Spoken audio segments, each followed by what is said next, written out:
lot of us doctors, we see patients where we suspect something like this because somehow the clinical picture doesn't fit in with what we are seeing. So when we take the history, we'll find that there is some product which is uncalled for, that the patient is taking some supplement or something like this, alternative medicine. So what does a what does a doctor do in a case like this? Like you have figured the whole way through. So what about us? What should we do when So I mean, if it is not like we get only liver injury, we get kidney injuries, you can get lung injuries, we can get any organ injury with use of these herbal products. So the physician, first and foremost, is that physician should have that mindset where they can actually identify this as a cause of that particular injury. And once he identifies that, he has to document it. Okay. Now the documentation actually can be two ways. One is just clinical documentation and discussion with the patient and family, educating them. Documentation can be another way, that is purely from also a clinical research point of view. So what you do is you collect all of this data and at some point you analyze it and you come to a conclusion that this is an issue and this is the effect and we need to address the issues and discuss about the effects on a larger forum. So that is what I did. So what I did was I collected all the data and I published it. So once I published it, it became scientifically valid. Once it's scientifically valid, we can actually utilize that to educate patients and family and other doctors. So once you identify a quackery or a pseudoscientific product that is harming the patient, first and foremost is to document it, let the patient know in a very subtle manner, because they should know that it is about their health. It is not about a doctor saying Ayurveda is bad, homeopathy is bad, Unani is bad. Nobody is saying that. There are practitioners who do it. I mean, in the sense there are Ayurvedic practitioners. I mean, that is a bread and butter. We are not saying that don't go do that. They are bad doctors. No, we are saying that patients should have that option to decide for themselves. Like if a patient has cancer and you have an effective chemotherapy and you have an Ayurvedic treatment, it is up to the patient to choose. And it depends on what evidences these have to offer. So you can say that cancer chemotherapy has this good effect, but it also has this bad effect. Now, if you look at the herbal part, they'll say everything is good. They don't talk about the safety. Everything is good. So automatically the patient's choice goes towards that. So the whole point of patient education is that they should realize that there are scientifically principled based treatments and there are treatments based on faith and belief and without evidence to it, and they should have that power to make their informed consent as to what they want. So if patients have that awareness, I think a lot of quackery and pseudoscience can actually come down. A lot of modern medicine practitioners also use alternative medicine products. So what is your opinion regarding that? I would say one is that modern medicine practitioners who use Ayurvedic supplements or proprietary Ayurvedic supplements and other nutraceuticals or dietary supplements for a patient, if they have some evidence for using such a supplement, I agree to it. For example, in inflammatory bowel disease, there is a condition called inflammatory bowel disease where we have good immunosuppressive treatments to make the disease go into remission. You cannot cure it, it's long-term treatment, but we can make the disease go into remission. Now recently, a large number of studies have identified that curcumin, that is a very active component of turmeric. Curcumin, if you use in patients with inflammatory bowel disease, that actually improves the remission period. So you have a small evidence to actually use curcumin in these patients, whoever wants to use it. So some patient is not having good remission, maybe try curcumin for a while. I mean, this is there, published, a lot of meta-analysis is there. So if a doctor uses like that, well and good. But if a doctor, a physician who is seeing a liver disease patient with jaundice prescribes Liv 52, that's something we see. No, that is not right, because there is no good, valid, quality data to suggest that products like Liv 52 or Livomin or Liver Care, Ayurvedic proprietary products, can actually benefit a liver disease patient in any scenario. So the person who uses it is either ignorant about this aspect or he is purely doing it out of business. That is my personal opinion. Because why do you want to give a patient something that you would not use yourself? Now I would ask these doctors, will you use Liv 52 or will you use Livomin or will you use some Ayurvedic product for yourself or for your family members, for your children? If not, why are you giving it to your patient? Because your patient is your extended family. You have to consider them like that. So once that mindset comes, evidence comes into practice, science comes into practice, reasoning comes into practice. I think modern medicine practitioners will really stick to pure evidence-based medicine and then stop using all of these paraphernalias. Because they don't actually make any sense. And a lot of these products are actually made by the particular private company and there is no standardization. It can actually harm the patient also. You don't know about it because there is no data on safety and efficacy. Now these companies will actually show you a lot of published data, but you look everything deep. On the surface, it looks fine. No, it's published in a journal. But if you look in depth, it will be published in a predatory journal, which is actually a bad journal, a weak journal, a poorly published journal. And all of those studies will have a lot of methodological problems because the conclusions might not be actually right with the data that they have given to support it. So a lot of these published data in predatory journals and poor journals is what these companies actually showcase to sell their products. And this also the doctors must realize. Just because it is on PubMed doesn't mean that it is clean. Coronil is also on PubMed. Yeah. Patanjali's product Coronil is on PubMed, but it is a completely useless product. Everybody knows it, but nobody actually voices. I mean, there are a lot of people who actually voice against it, but you should know that everything is on PubMed and published doesn't mean it is right. People should also have that, and doctors should do it. They should also have that mindset to analyze what is right and what is wrong in publication, and then convey this message to the patients.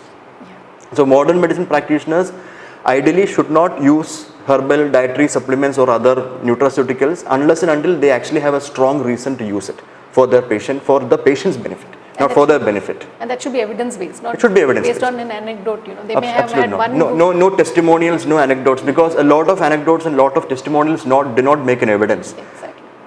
Rigorously done, properly done scientific studies, methodologically done scientific studies make for evidence, not this. So a lot of doctors usually shy away from criticizing alternative medicine, even when they can see that a patient is being harmed by a particular medicine, because they say that we are not qualified to criticize. What do you think about that? As a practitioner of scientific medicine, you are qualified to criticize anything that comes in your domain in science. That's true.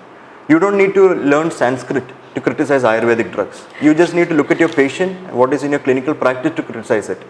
And this is what normally I get trolled for. I saw one today. Yeah, so they are saying you have not read the whole Sanskrit scriptures in Charaka Samhita and you cannot say Ayurveda is bad. I am saying, do you think all of these practitioners who practice Ayurveda in Kerala and India all over, they know Sanskrit? I don't think so. None of them are Sanskrit scholars. Yeah. The same way, if it is scientific in the domain of science, because healthcare comes in the domain of science, you can criticize it, you must criticize it, and it is your duty. Don't take it as a job, because for a lot of doctors, treating a patient is a job, 9 to 5. But ideally it should be a duty, because a doctor's duty is 24 hours. A patient who actually benefits from a treatment, it is a doctor's duty to tell the patient more about it. If a patient is going to actually suffer from a treatment, it is still the doctor's duty to tell that these things can happen. It is your choice, your option. Give them the power to have that consent for themselves. And this is very important, because only if you criticize what is harming your patient can you actually bring out the benefits. That is true. And this is very important. And I think doctors should not, because doctors have the power and authority to criticize on anything scientific. And I think they should use that authority. Because no alternative medicine practitioner can actually criticize any scientific. You put scientific reasoning and evidence on the table, they will just run, or they'll abuse you. That's all they do. And that's all they can do. I'm not blaming them, because that is all they can do. So I don't think anybody should be scared. People should document each and every aspect of it and should come out with their experiences with their patients. That is true. And a lot of times they say basically that either we are jealous or we are scared that our business is being shut down because alternative medicine is getting more popularity and all. And I remember seeing something about where you said that you had there were some cases of transplant that had increased, and that basically is profitable to us, but still we are talking about it. So, so when they say that modern medicine is actually bringing down Ayush based practices for the monetary benefit, it is actually very wrong. Because in one sense they're saying it because they're ignorant, and second is that they don't have any other strong arguments. But I would actually say that because of alternative medicine industry, And alternative medicine industry is not cheap. I've had patients who go for liver cancer treatments to Ayurvedic physicians and come back with a bill of 25 to 30,000 per month. When I can actually treat them with a drug which is actually 8,000, which is like 5 to 6 times, lesser cost of what they actually went for the alternative treatment. Now, so there is nothing like Ayurveda is cheap. Ayurveda is very expensive. Alternative medicines, especially proprietary drugs, are all very expensive. Maybe more expensive than modern medicine treatments, maybe less expensive or at par, but it is definitely not cheap. Second is that because patients go for alternative medicine, for example, a patient who actually can, imagine a patient with viral hepatitis A. So it is a self-limiting disease. So hepatitis A will come, give it time, good nutrition, supportive care, it will go away. You don't need to treat it actually. Yeah. But Ayurvedic practitioners actually give a lot of herbs, ask for the patient to decrease their food intake, a lot of stuff. This actually harms the patient. So a patient who is supposed to improve within 2 to 3 weeks time actually develops more issues, infections, worsening of jaundice, etc. with all these medicines and lands up with actual liver injury and liver failure. Now that patient will undergo possibly a liver transplant. So actually who's gained? Yeah. The patient, nobody has gained actually, the patient has lost. Yeah. The patient has lost a lot of money because he went for that particular treatment when he could have actually had no treatment without any cost and recovered spontaneously. So Ayurveda actually worsened the monetary status of that patient. And it is not like modern medicine is getting more money out of it. It is actually, that is why I'm saying Ayurveda and all these alternative practitioners do not think from the patient's point of view. They think from the practice point of view. Yeah. So if you think from the practice point of view, you will always, either badmouth the other practice or say unnecessarily good about your practice. But if you think about the patient, it is actually the patient who's losing. And this is very important. So there is no monetary gain anywhere. It is just loss for the patient. That is true. So when we talk about integrative medicine, is there a way forward where we can have holistic medicine, integrative medicine and all are words that are just put like that, and that obviously leads to a lot of pseudoscience quackery making its way to patient care and patient basically getting harmed in the way. But is there a way forward where we can have something of the sort which will actually benefit the patient? Is it possible? So integrative medicine is actually a hoax. It's a fraud practice. Okay. Because integrative medicine, you are actually using something that is useful. For example, take the example of a cancer treatment. So you have a cancer that can actually go into remission with a particular chemotherapy. So using that chemotherapy and then you're integrating it with homeopathy. So you are doing homeopathy also for that cancer, which actually does not work. Because what is working is that already known aspect. The chemotherapy is working. Now you put homeopathy on top of that, it looks like homeopathy is also working. So integrative medicine is something useful along with something useless, which is not ideal practice, and I think that terminology is correct, but that practice should not be promoted. Now integrative medicine has some value in the sense that there are integrative medicines where there is no therapeutic benefit, but there might be some quality of health benefit. Okay. Like for example, patients can actually do mindfulness therapies, exercises, things like that if they are having some psychological issues, post-cancer treatment issues. I mean that actually, it's subjective. Okay. It actually improves the patient. The patient says, yes, it's doing me benefit. No problem.